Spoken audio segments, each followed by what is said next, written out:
So good morning, everybody. I hope you can hear me. I would like to welcome.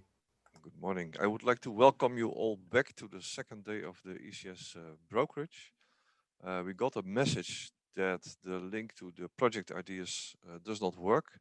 We have informed our ICT person and we are looking into it. The links to the breakouts will be made visible in a few minutes, so you can go then also to the breakouts if you wish. And I would like to start now to introduce the program. We will start at 9 o'clock with a Penta Euripides workshop.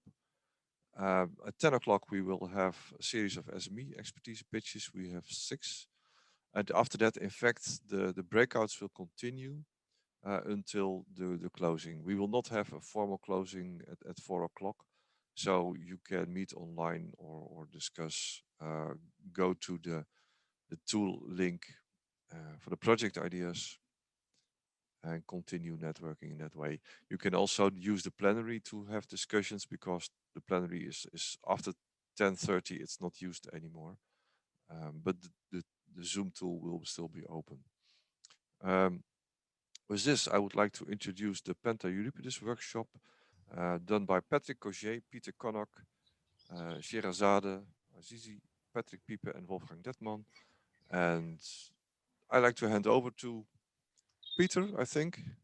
Peter Connock. Because I'm not entirely sure. Yes, that will be me. Okay, then I stop sharing my screen. And hopefully your screen see my screen now. Okay. I see your screen. Excellent. And you hear me, obviously. So good morning again, everybody. Thank you for joining this short seminar on some tips and tricks on how to submit a successful Euripides Penta proposal under the current Joint Call 2021. There's a lot of information that we're going to cover in a very short period of time. If I can make the slide move, that would help. And so I'll get on with it straight away. I'm delighted to be supported by Scheherazade and Patrick from the office team, and Wolfgang Dettmann and Patrick Pype, who are 2 of our technical experts who are engaged with reviewing the projects and, most importantly, giving advice to project submitters on how to improve them between the project outline and full project proposal stage. So probably, if you're going to take away anything from this discussion, it is that you need to be really aware of your audience, or should I say audiences, when you submit your project outline. Your project, once it comes in at the end of next month, will be reviewed in detail by our technical experts and by national funding authorities. Technical experts will be looking at the project as a whole. Will it have impact? Does it have high quality? Is it viable? Does it really push the state of the art? Do you know where you're going? Is the consortium appropriate? Is this a stretch project? We don't do engineering projects. We do projects that make a change, make a difference. So is this really a stretch project with risk, but nevertheless achievable in the end? And of course, is it relevant to the Penta and Euripides program as defined by the SRIA? That seems all fairly straightforward and logical, and both Wolfgang and Patrick shortly will give you some ideas about what they would like to see in that area. However, this is where the alternative audience come in, which is of course the national funding bodies, the national public authorities. And they will of course consider the project in terms of their national return. They are ultimately, hopefully, putting money into this collaborative program. And naturally enough and correctly, they would like to see impact. They would like to see return on investment in their country because of that.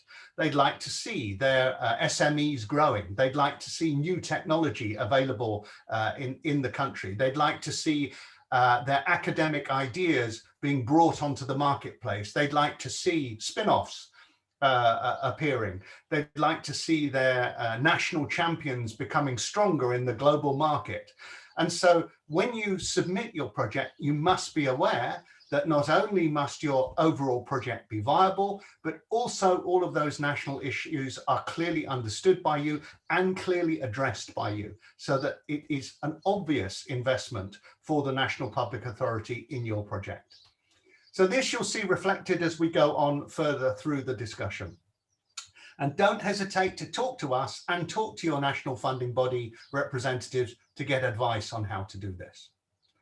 So with that, I'd like to hand over first to Patrick Pype, who is the chair of the technical expert group, who will review any project outlines, followed immediately by Wolfgang. Okay, Patrick. Thank you, Peter. So welcome everyone to the second day of the ECS Brokerage. And as Peter stated, I will give you some tips and tricks on how to submit a good proposal. So first of all, you see we have an overall evaluation sheet where we look to the different criteria and where we make, in fact, an analysis on how good the proposal is covering the different criteria.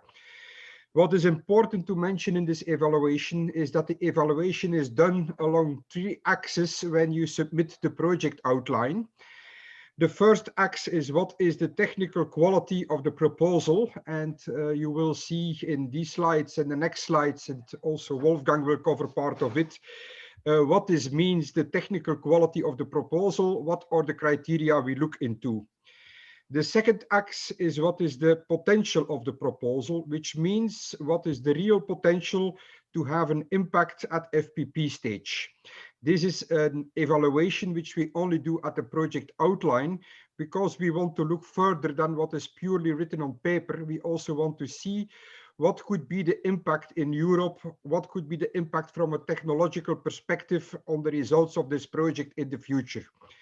Because sometimes a proposal is maybe not the best quality, but has a high potential, and that's good. Sometimes a proposal at PO is a very good quality, but the potential is lower, and these criteria are discussed in order to make sure that at FPP stage, you can cover the strengths and you can cover the shortcomings and make sure your FPP is much stronger than the PO stage. The third axis is the evaluation by the public authorities. We are not covering this in this presentation here because this differs country by country, and there you have to look at what are the important criteria that your country is using to evaluate the proposals. So we focus on the technical quality and the potential of the project by our community. So here you see how the evaluation is done. We have a number of pluses, we have a number of minuses. They are on all the criteria which will follow on the next slides.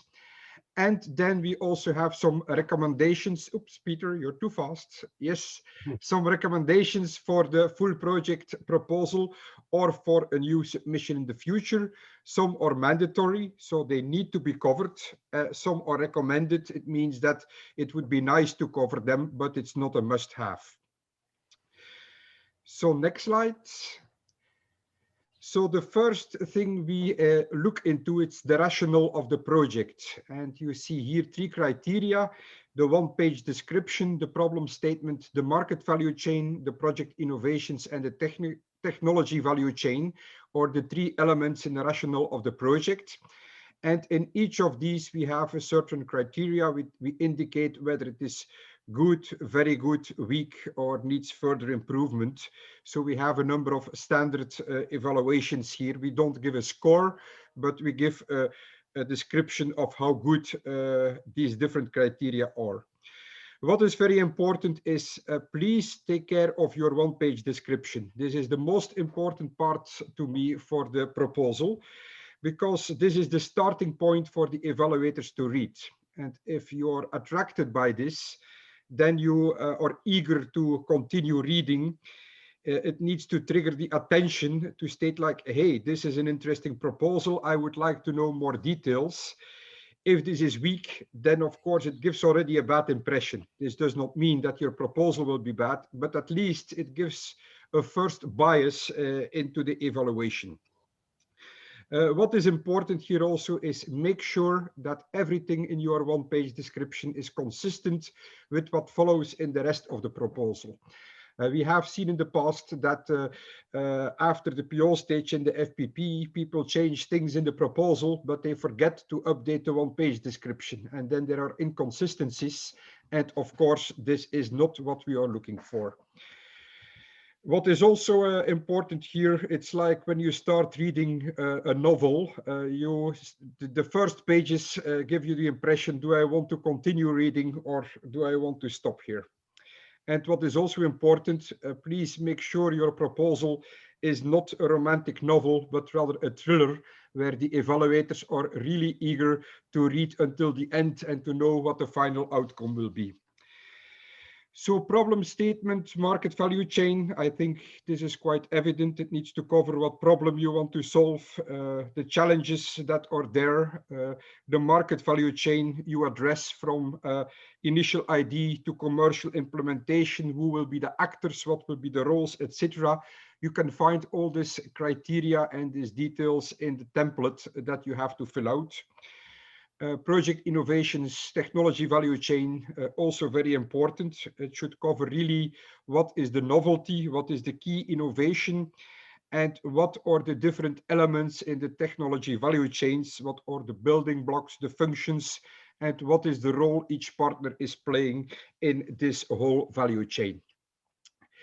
Then we also have a criterion on the writing quality, which means the readability, the focus, and the conciseness. What is important here is please avoid typos. It's very difficult to read if the text is full of typos, of sentences which are not well structured. Use as much as possible bullet points. It's more easy to read through 5 bullet points than to read through 2 pages of full text.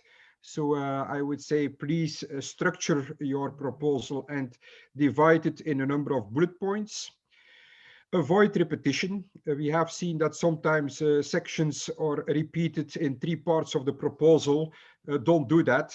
I think once we have read this, it's okay if you continue reading the same sentences, the same text. This is not good for the easiness to read. And also, one picture tells more than 1,000 words. So please use pictures and explain the pictures instead of writing a full text.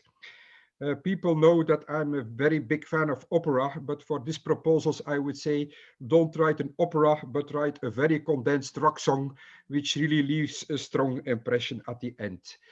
So focus and conciseness is a very important aspect. So this I would like to conclude on these two slides, and then I would like to give the floor to Wolfgang to give us some more insights in the other criteria which we use for the evaluation of the proposals. Yeah, hello, good morning to all. I hope everyone can hear me. Giving this nice overview from Patrick and Peter before, we want to see a story. And Patrick explained well that at the first pages, we want to get eager to read the full story. And the second part of this project outlines or full proposal template is about the content. And sometimes you as a writer get confused because some things you think you have to write twice, but as Peter explained, no. First there comes the overview, you attract the reader, you build up the story, and then we are coming to the details. And the section about impact is for us, is there a good story for a business case behind? Is it worth to spend money to facilitate the development? Do we understand it? And where are the 4 points there with market analysis, consortium market access? And if we talk about market analysis, we want to know the type of market, the business volume, and the main competitors. Because if you don't understand your competitors or the market positioning of yourself, you will fail later on. So we want that you bring to us that you have a good understanding of the impact in the market. And when it comes individually to the partners, partner market access, what's the market position of a partner and what is the expected volume you want to address? Is it worth? Yeah, it comes to the question of money. Yeah, 10 times of the funding you want to get should be there as business value. It should be not a one-to-one thing. Yeah? And the impact of the project on the overall goals of Penta, it's a relevance. What is about capabilities in Europe? It's written in the ECS SRA, but we want to target in the Penta targets, and it's about employment. Do you secure future employment in Europe? Is there a technology landscape available? So that's the impact, more related to the business and to the future perspectives.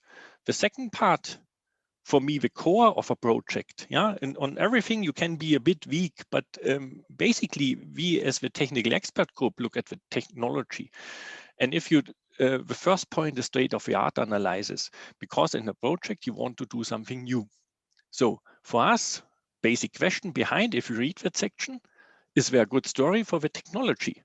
Is it worth to spend, again, money to develop something? What is new? Yeah, and what do we get out of a project, and is it not yet available? That's always the comparison we do. So state-of-the-art analysis must be there, and then the novelty in relation. And if you have a lot of novel things, there should be as well always, okay, we do it, and the state-of-the-art is that and that. What are the expected project outputs? What do we get out of a project? Please write it. Is it a demonstrator? Is it a new application? What can we do with it? And numbers, quantified objectives and quantification criteria. Numbers are always preferred compared to only percentages. What are numbers? Typically power efficiency, size, something disruptive new, what you have not had before, but that has to be explained in the state of the art. So that's basic, that's the core. And where you really should be very concise, not repeat, and bullet points. For us, very good. Yeah. We go to the next page, consortium. Is it a consortium, or are there individual partners acting and it's just assembled and everyone does his own story? If it's that case, individual aspects, yeah, when it's not a thing for consortium. So therefore, what's the corporation added value on business level? Do we have already value chain partners? Can we test it? Do we have a partner like an OEM or an end user for the specification? Do we do the right developments? That's the benefit of a consortium funded. You work together for 3 years, you define requirements, you do the specifications together, but you don't have a market fail later on. Basically, that's the question behind added business level value. The same is technology-wise. Things, basic research, new explorations done at universities, research institutes, as well in companies, but not as much in companies. But putting them together, you get brilliant results. So what's the story behind is always the question. Why do you sit together? Why do you want to perform something together? And yeah, the partner contribution and strategic importance of a project, basically it's a summary. It's a part of an elevator pitch. Patrick started with the overview, the one-pager, the story behind, the rationale of a project. When the business was details, the innovations are details, and that's again just a short summary for an elevator pitch. What do you do? Yeah, what's the strategy behind? I think that's my part, what I wanted to say. At the end, keep in mind, we are sitting there, basically, there are 3 evaluators sitting 1.5 hours together, make a summary report out of 3 independent evaluations. And if we get the project and get the feeling what's interesting and can describe it, if there's a sound story behind, it's easy, and you are well prepared. Thank you, Wolfgang and Patrick. And I think an important thing to underline at the end of those comments is that the technical experts are, of course, there to review, but they're there to help. And one of the most important things that Patrick mentioned at the very beginning is you will receive a so-called consolidated feedback report once the project outline has been reviewed. That will provide both technical expert and public authority feedback as to how to improve your proposal at the full project proposal stage. And so Yes, we will be critical. Yes, we will be looking for real quality, real innovation, but at the same time, we want to make sure that as many of these projects both get funded and come to a successful conclusion at the end of their, however long it is, normally 3 years. So let's look at the public authorities now. We last year had a public authority survey where we were looking at what the wide variety of public authorities, some 20 plus that we work with, want to get out of your submissions, want to get out of these projects. And one of the first things that came out was that what I said at the beginning, and this is why we're saying it, the focus of the evaluation on average from the public authority viewpoint is some 75% on the national consortium bid under and 25–30% on the overall project. Both are important because you wouldn't have any benefit in the national arena if the old project wasn't, the overall project wasn't there, but you can see there's a difference in emphasis from what you've just heard from Patrick and Wolfgang. And when the public authorities look at a proposal, these are the sort of things that they expect to see. And so you see right at the far left of this chart, in-country societal and economic benefits. That's what they're looking for. Of course they are, because it's public money that's being invested if this project goes ahead. But of course, it's very interesting to see the next three: innovation, collaboration, and SME participation. Wolfgang already mentioned the importance of making sure that your consortia is a consortium and not just a group of people who happen to be doing something in a project. Patrick mentioned the importance of Wolfgang also mentioned state of the art and wanting to see the state of the art moving. And so those areas are common and need to be involved, and SME participation, you'll find in many countries, is a high priority for obvious reasons. It's the way to develop companies, develop economies, develop employment, develop revenue, and so on and so forth. And then there are many other reasons for a country wanting to see one of these proposals. Then when they actually evaluate your project outline and ultimately the FPP, there are some practical features that you need to be aware of. There are rules, of course, in each country, and in each country the rules are different. And unless you're financially eligible to be part of one of the proposals, you are not going to get funded. And so one of the first things that you must do at the beginning is discuss this with your national funding body and find out if you're even going to be eligible to be part of a project. And then you won't waste your time. And of course, you won't waste your partner's time in the project, or you find a way to make sure that you are eligible. The balanced consortium is important. Public authorities do not like to see 90% of the partners in one country and 10% in another. That doesn't work. They also like to see a mixture of enterprises in there. As we mentioned yesterday, this is a program for large enterprise, SME, research and technology organizations and academia, and it's nice to see a balance in there. In-country impact again, and so on and so forth. There is no clear press one button and you win. Essentially, you have to make sure that your project proposal addresses all of these elements, slant it towards the particular needs of your country, and at the same time, of course, make sure you meet the needs of the technical experts in terms of the overall project. So moving on now to the general process. In essence, the process submission is done in the so-called Penta and Euripides project zone. This is accessible via the Penta website, for which you will need to register to get access to the project zone, and Scheherazade will talk about this in a minute. And there are two main channels for which information is sent into the system, creating the overall project. One, some direct information via the project zone, and then there are two files that you need to upload to complete the full application. We try and make this as compact as possible. We try and reduce the complexity as much as we can, but there is work to be done. And of course, it all needs to be coordinated between all of your partners.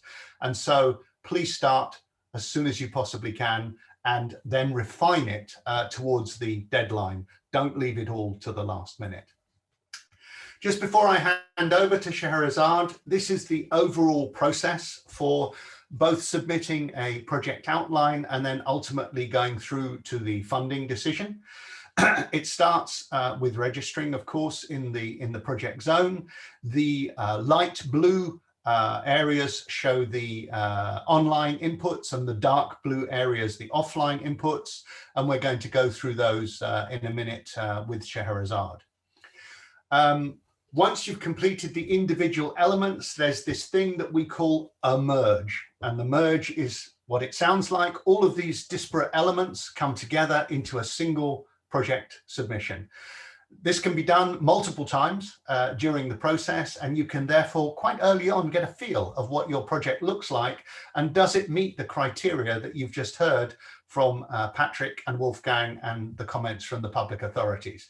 Is it addressing those needs? If it isn't, take time to relook at it, reorganize, remove the duplications, make sure that you address the two audiences. Once the submission is put in by the deadline, then there will be parallel evaluations by the technical experts and the public authorities. The result of those evaluations will be a meeting together whereby the approval for the FPP will be agreed between both industry and the public authorities. And that's approval to submit an FPP. By the way, we will do our very best to make sure that projects that really do not have a chance of being funded or do not have sufficient potential are not invited for FPP. It sounds harsh, but nevertheless, why make you go through that work if really there's no opportunity? Best to understand the feedback that we'll give you and save that work for a future submission under another call. And then once it's approved for FPP, additional information is required, and we go through the cycle again with the idea that by September, October, we understand the funding position in any 1 year. So that's the overall process. I'd now like to hand over to Scheherazade and stop my sharing to take it to the next stage. Thank you, Peter. Good morning, everybody. So I hope that you can hear me clearly and through the end of my presentation, also that I would keep my voice. So as mentioned by Peter just before, the submission process requires offline and online inputs. So we highly recommend you actually to go through the project zone as soon as possible at an early stage, even if you don't have your full picture for your project, because you will need to process some different stage and some administrative inputs. So the first thing is to start your story or your book, as mentioned by Patrick. You will use the project zone, and you have firstly to register to the Penta EURIPIDES project zone. And you have actually to, so you have in this slide the link that you should use. Once you have registered, you will need to edit your profile. So you can see here a summary. And it's important because we are functioning with your organization name.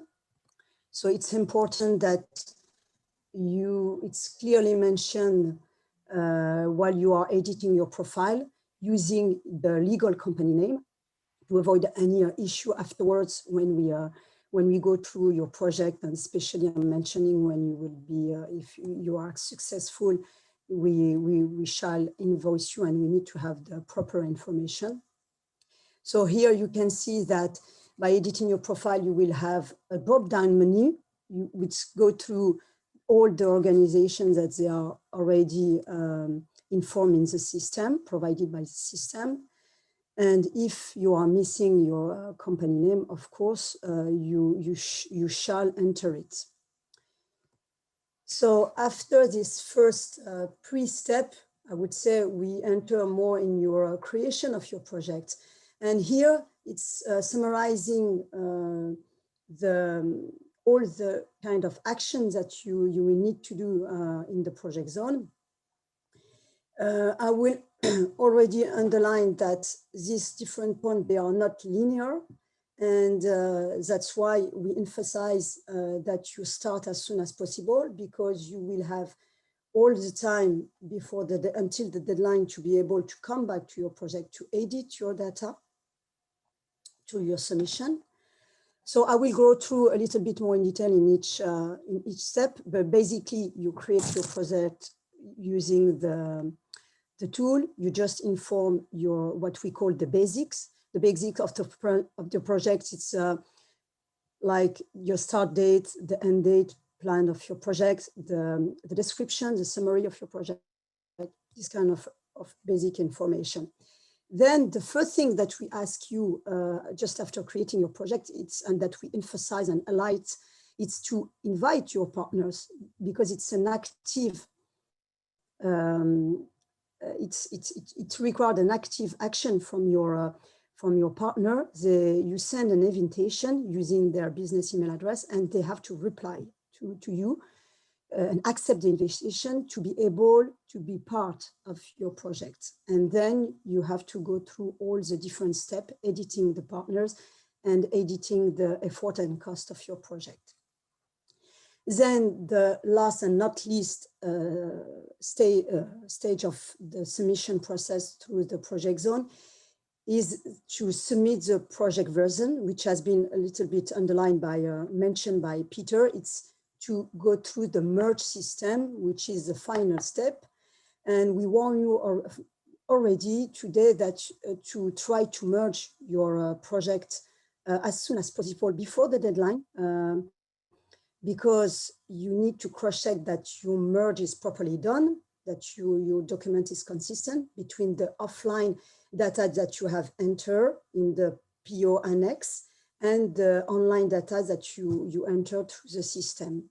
So this requires a little bit of time. And if you do that at the last minute, you won't be able to really go through and check the final document. So to get started, and mostly in this slide, we want to reinforce the fact that we are here to help. There is different way when you can get the information.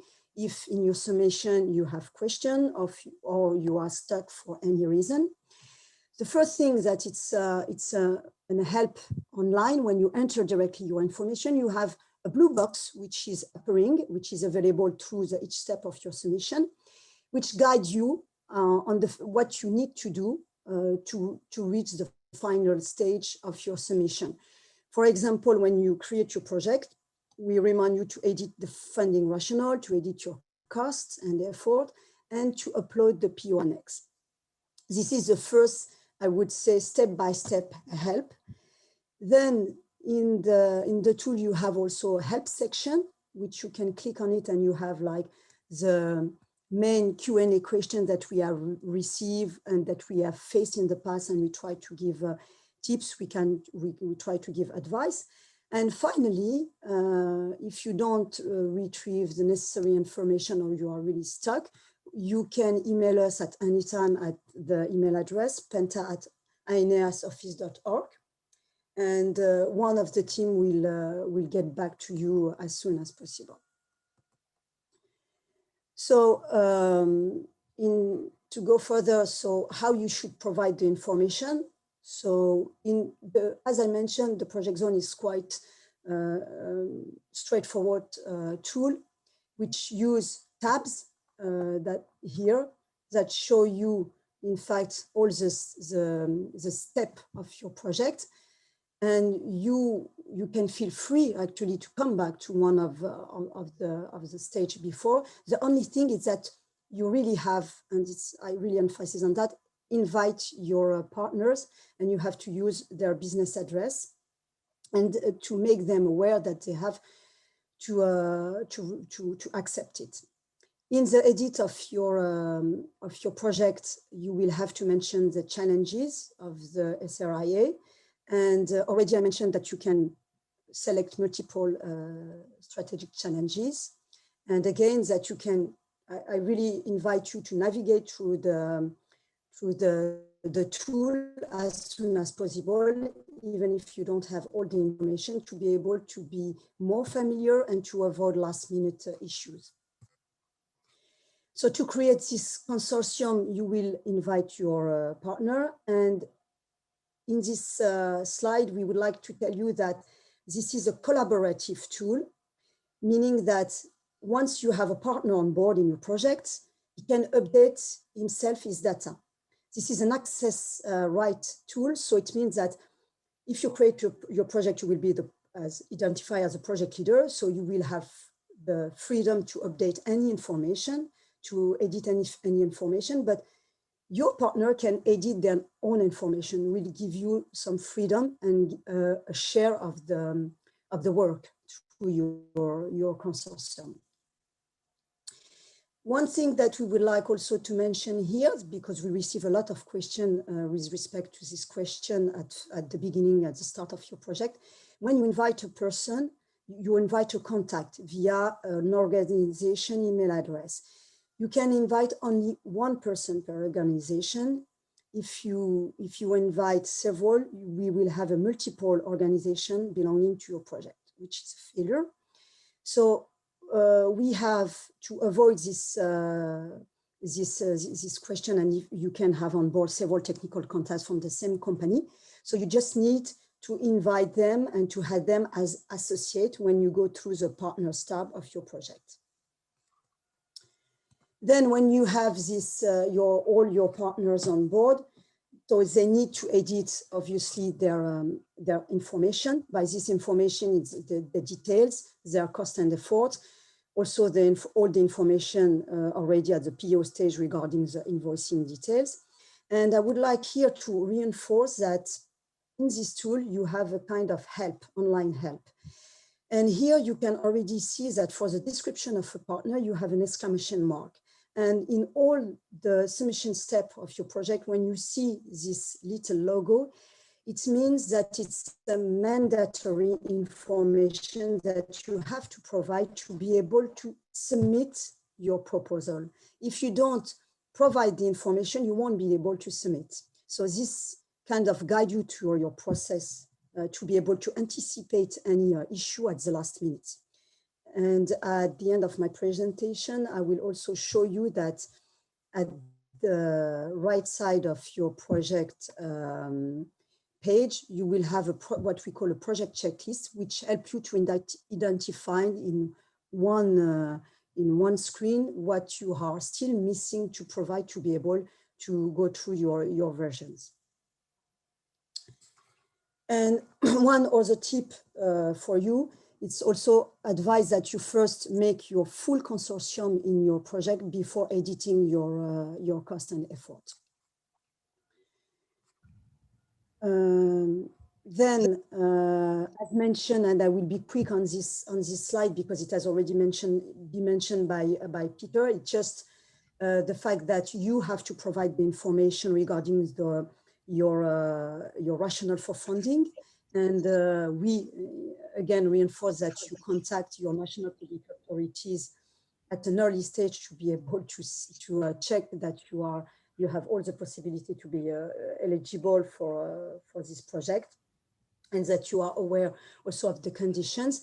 And this is required, and it's mandatory that you put this information through the country types of your project, and that you edit, and that you also mention that you have contacted your national authority, and we ask you a summary of your input and your discussion of your public authorities.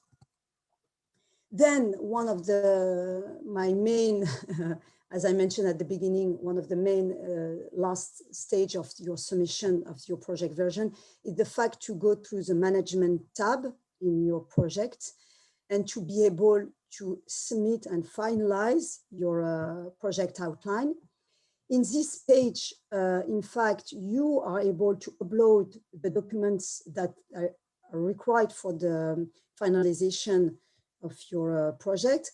You are able also to have the PO Annex template, which will be detailed by Patrick Cogez just after my presentation. And we also required a PO project cost detail that you are able also to upload in this page. So we recommend that you obviously upload the annex at the beginning to be able to see what we are expecting from you and the division of information that are required from the PO annex template and from the tool. And one of the last advice that I can give you today, it's the fact that feel free at any time to, if you have finished or you think you have almost finished but not done completely your proposal, to be able to merge your proposal at any time. Each merge can be overwrite until the deadline.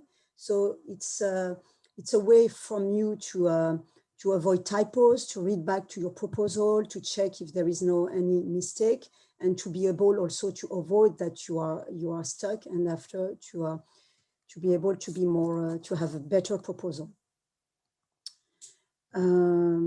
Then I have finished my proposal, and I will hand over to Patrick, who will detail and give you some advice regarding more the annex template. Thank you, and good luck for your submission to all of you. Okay, thank you, Scheherazade. I hope everybody can hear me and see me. So I'm going, yes, indeed, to, as was mentioned before, there are the data to be entered on the project zone, and there are also two files to be uploaded. One of them is the Excel cost file. It's really straightforward. I'm not going to go into that. And the other one is the Word Annex template, and this is the one I'd like to go into now into some more details. First of all, so this template is available on the project zone, so you have to obviously to go and download it. And then the first thing you will notice is that there is a lot of green text, which is meant to give you indications, informations of what is expected in each of the sections. And really, I guess the best advice I could give here is read the green text, because it really normally says it all. And if it's not clear, don't hesitate, as Scheherazade mentioned earlier, to contact the project office. We are here to help. Really what we want at the end, and I reinforce here the message that Peter gave earlier, is to help. We want as many good, successful projects as we can.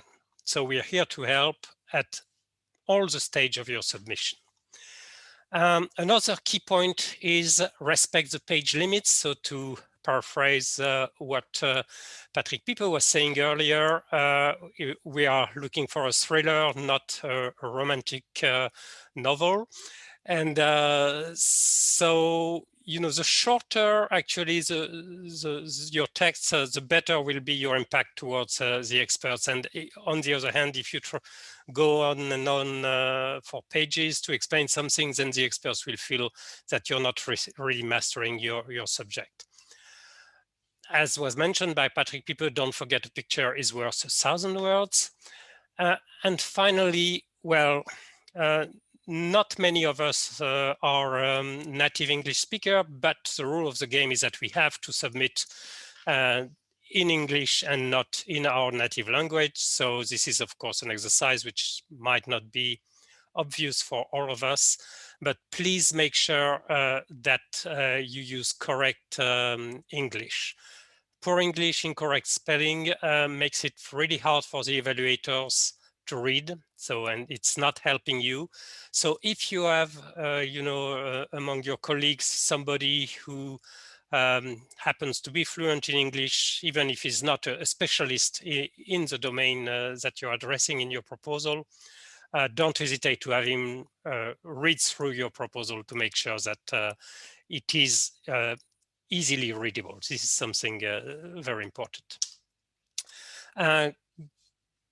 Then going more into details. So first of all, I'll cover the introduction that was already covered by Patrick Pype. And as was said, this one-page project description, so obviously it's one page, no more. It's the elevator pitch. This is really, you have this unique opportunity to get in contact with a technical expert, grab them, sell them your proposal. So what is your unique selling point here? What is it that we should be supporting this project? Really in a nutshell. And then you will go into more details. First level of details is the rationale of the project with two sections. First one about the problem statement and market value chain. And here what is really important is that you are describing, let's say, the overall environment in which your proposal is placing itself. So you're not talking about the project itself here, you're talking about the problem that you want to solve, and you're talking about the different actors, players of the market. So really, here you're trying to convince the evaluators that you have a good understanding on the context in which you are going later on to develop your solution. And then the second section here, which is, it's still an overview at this point, and you will have opportunity later in the document to go more into details, is about the project innovation, the technology value chain. So what is it you need to master to be able to deliver the product or the new ideas that you want to develop here. And why is it different from what exists? Again, at this stage, it's still at a very high level. You will have the opportunity later on to detail. Then we move to another section, which is about impact. Here, really, you're talking again about the market analysis, but here it's rather than the players themselves, it will be more maybe the size of the market. And a common mistake here that we unfortunately find in several of the proposals that we are evaluating is that the people tend not to be specific enough regarding the markets. For example, if you want to develop, I don't know, a new manufacturing execution system for the semiconductor industry, your market is not the 300 billion plus market of semiconductors. Your market is how much money the semiconductor manufacturing companies are putting into their manufacturing execution system. Okay, so try to find numbers which are as specific as possible to what you're trying to address as a market here. And then there is the consortium market access. Here you should be able to explain the evaluators that you are indeed able to address the market you are targeting, and that you have the whole market chain up to the final customers that your project or your solution is targeting at. Again, here, if you have a whole, if you are, for example, only a consortium of universities, whatever great you are in terms of research, advanced research and technological excellence, there is a huge fear that you will not be able to go to the market being only universities. So that's the type of things here you want to make sure in your consortium that you have the whole value chain to deliver and to exploit the result of your project proposal. A new section this year is about sustainability. This is something that, all the public authorities are very keen to see, and we want to support that in Penta and Euripides, and this is why we have introduced this new section. So this is also new for the I would say repeat offenders of Penta Euripides proposals that might be sitting in the room today.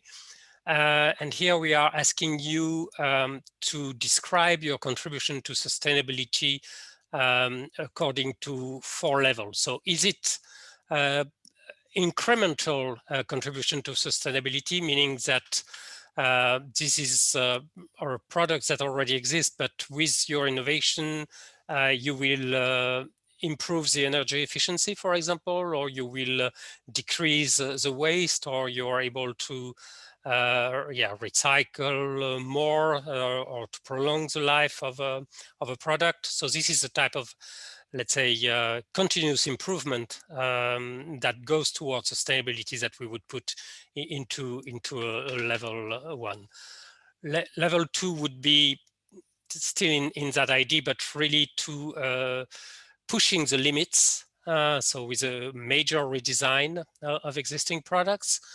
Level 3 is there you have you meet the same functional needs as you did with a previous product, but you do it with a completely different product, like, for example, teleconferencing as an alternative to travel, or moving from fuel-based to electric cars, these type of things.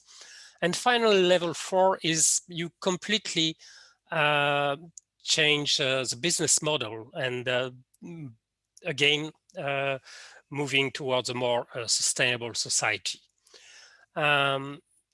Here we want to insist that all claims will need to be substantiated. We have been discussing that with technical experts when we decided to introduce that that section, and their big fear is that we will have let's say not substantiated claim, and people saying that they will save the planets, because they think it's the right thing to write. No, please just write what is true and substantiated. And by the way, in all of those slides, I've been writing the maximum number of pages that are dedicated to each sections.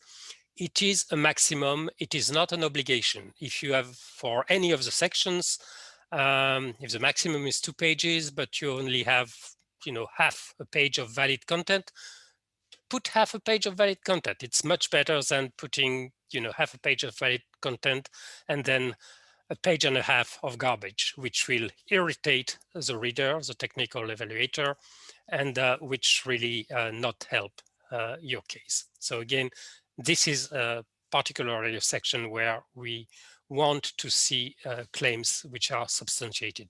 But in all the sections, of course, we want to do that. And then we move to a section which is technology. And as Wolfgang rightly understressed before, this is really for the technical expert group, the core of your of the proposal. And it starts with a state-of-the-art analysis, and you'll see here that the maximum is 3 pages, which is fairly long, when you compare to other sections of this annex. And the reason why it's so long, or it will provide you with this, space, is that we really want to make sure here that you understand what is the state of the art. And by state of the art also, we don't mean state of your art. We have seen some consortiums that described here, this is what we are capable of doing today. And then the next section, this is what we will be capable of doing, after the project proposal. No, state of the art is really, you look at what's outside in the world. So it's not a Me Too project. Project is really you are aware of what is what is really the status outside. even if you're aware, and I know that's very difficult, but if you're aware of what some of the competitors are preparing, so not yet on the market, but what they are working on, this would be really worthwhile mentioning. And this is something that you might find, for example, when you read papers of conferences. Then the second section after that, after you've explained what is the status of the competition now, and maybe at the forecast end of your project, you will explain what is it that you're going to do, which is different from what exists. So what are the significant breakthrough? Here we really, as Peter and others were mentioning, we are looking for innovation. We are not looking for Me Too project. We are not looking for purely engineering project, which you would be doing without public support anyway. We are, you are provided financial help by public authorities to take risk and to go beyond the state of the art. So that's here where you will explain how you go beyond the state of the art. Expected project outputs here is what are the tangible results at the end. What's important also for the technical experts, we are not going to stop at the evaluation phase. We are going, if your project is funded, we are going to follow you throughout the whole and monitor you throughout the whole project, trying again to provide expertise and help here. But so for that, we need to be able to monitor that project. And so knowing what are the tangible results of this project, of this proposal is very important for us. And finally, the summary of the project objectives also is in terms of what are the performances that you want to reach is very important. So we want key performance indicators here of your project, which have to be specific, measurable, achievable, ambitious but achievable, relevant. So why is this unique to your project, and timely, so we know when you want to achieve that performance level. And the last section I'm going to mention here is the consortium overview. This was actually very well explained by Wolfgang here, that we want to make sure that this is not a collection of individual people who happen to think that they have a better chance of getting public money by writing a proposal together. But these are people who are really going to work together, both on a technological level, so exchange knowledge, build together prototypes, new knowledge, and that are also going to be able to work together at the business level to address the markets they are targeting. And as Peter was mentioning, we want to make sure that we have no sleeping partners in here, which are here just because you think that they are well considered by the public authorities, and therefore having them aboard increases your chances of getting funded. Okay, so once you've entered the data in the project zone, and once you've filled in this project outline template, you will be able to upload the project outline annex. And as Scheherazade was mentioning earlier, it's important to note that you can do that as many times as you want before the deadline.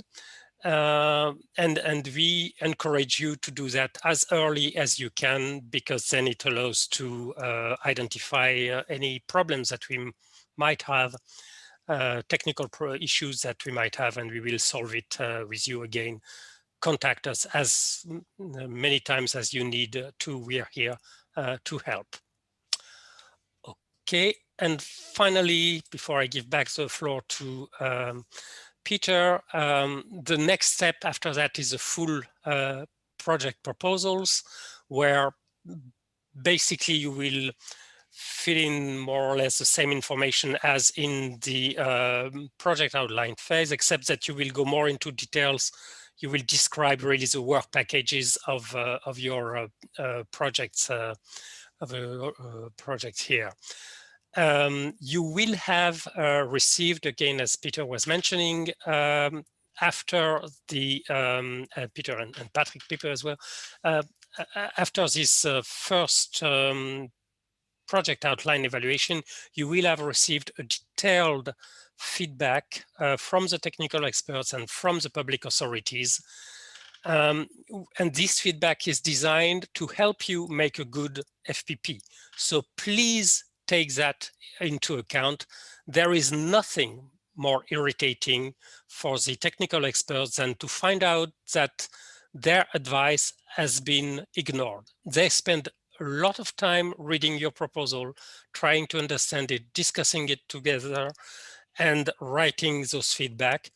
If you ignore them, again, you're not helping your chances here. So make sure you take the feedback of the public authorities and of the technical experts into account if you're invited for FPP. And with that, I'd like to give back the floor to Peter for the conclusion. So we're a minute or two just over time. So a very quick summary at the end of this. First of all, thank you to all the presenters for giving their knowledge on this. But at the end, and this replicates what has been said throughout the story, is make sure that you prove to the technical experts that you know what you're doing something new, and that there is real potential for this innovation that you're bringing in. We're not doing technological development just for fun. So it really needs to be something that has a result for economically and hopefully societally as well. The consortium needs to be complementary with real cooperation between them, and that through that collaboration, there is true added value. For the national public authorities, the project, of course, must be aligned to national priorities with impact for each country involved. And if they do not meet this criteria, I fear that you will not get through the project outline phase. So this is really important at project outline phase, that you address these issues and talk to your national public authorities. And so that's the bottom line. We are, all of us are here to help the national funding bodies, the technical experts, the office staff. We really want you to succeed. So do not hesitate to contact us in the office. Do not hesitate to contact your national authority contacts. And please, if you want to submit a project, get going now, so that when it hits the deadline coming up at the end of February, then it absolutely will be the best possible project that it can be. So thank you very much. Here are the contact details. The presentation will be available on the website. The video of this will be available on the website. You have our contact details. All I can wish you is very, very good luck for the project outline submission by the 26th of February, and we look forward to receiving as many high quality projects as possible. Thank you again. Okay, thank you, Peter. Thank you, Patrick, Scheherazade, Wolfgang, and Patrick. I would like now to introduce the SME pitches, but first I would like to check the chat if there are any questions from the audience. So far I did not see. Only one question, how to involve associated partners for clinical assessment, which is not an R&D but a validation effort. Can they participate as subcontractors or by in-kind contributions? Yes, there were several questions about involving different legal entities from the same country, and also this business with associated partners. It's all doable. It just needs to be done correctly. And so I recommend to anybody who's considering this, just contact the office and we'll tell you how to make sure that the correct participants can be involved. But there will be no roadblock for different entities to participate in a project.